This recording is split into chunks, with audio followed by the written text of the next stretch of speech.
came down though? What came down? We crashed. The other trade center's down. It's down. That was Reuters photographer Shannon Stapleton in 2001. It's down. After the Twin Towers fell, he was on the ground within minutes.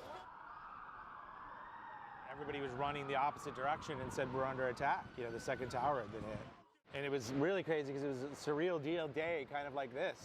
A little cooler, a little more fall-like, but it was beautiful.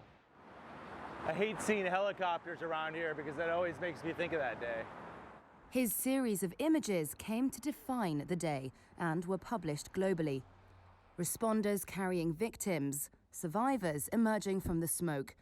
One of them, this woman, was Kayla Bergeron, who, unbeknownst to him, he would share a connection with.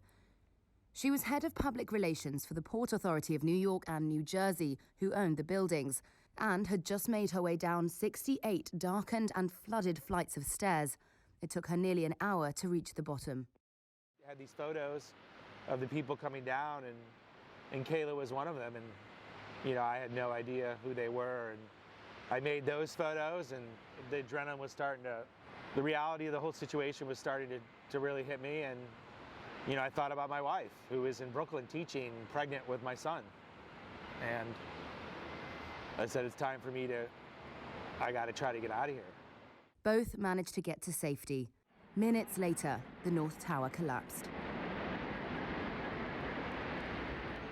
20 years later, they finally met, brought together by that picture.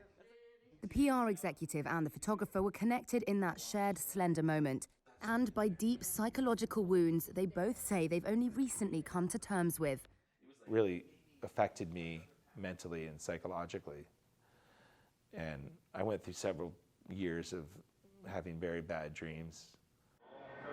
You never know what it's going to be like in that situation. Bergeron left New York, but suffered with extreme anxiety. There were night tremors and flashes of light while driving, and she turned to alcohol. She was later diagnosed with PTSD and depression. Like right here.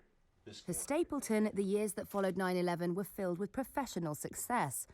In 2005, Reuters hired him as a staffer, and he traveled from one disaster or conflict to another, from Hurricane Katrina to Sandy Hook. Stapleton says he's made a career documenting death and despair.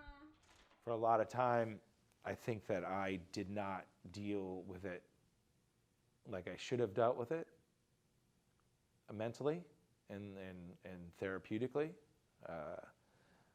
but I went on. In the summer of 2018, he says, it all came crashing down. He became anxious around people. Eventually, he says, he couldn't even work.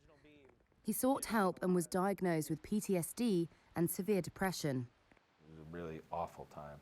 I missed like 2 years of my children's life. You know, I just wasn't present. I just wanted to be in my room and sleep. And that's something that I wouldn't wish upon my worst enemy. Ready, buddy? Fortunately, I changed my ways, and I met this incredible man, a psychiatrist, who dealt with some issues differently.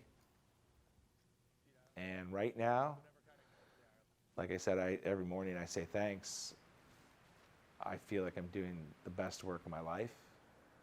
I'm doing the best photography of my life. I'm doing the best journalism of my life.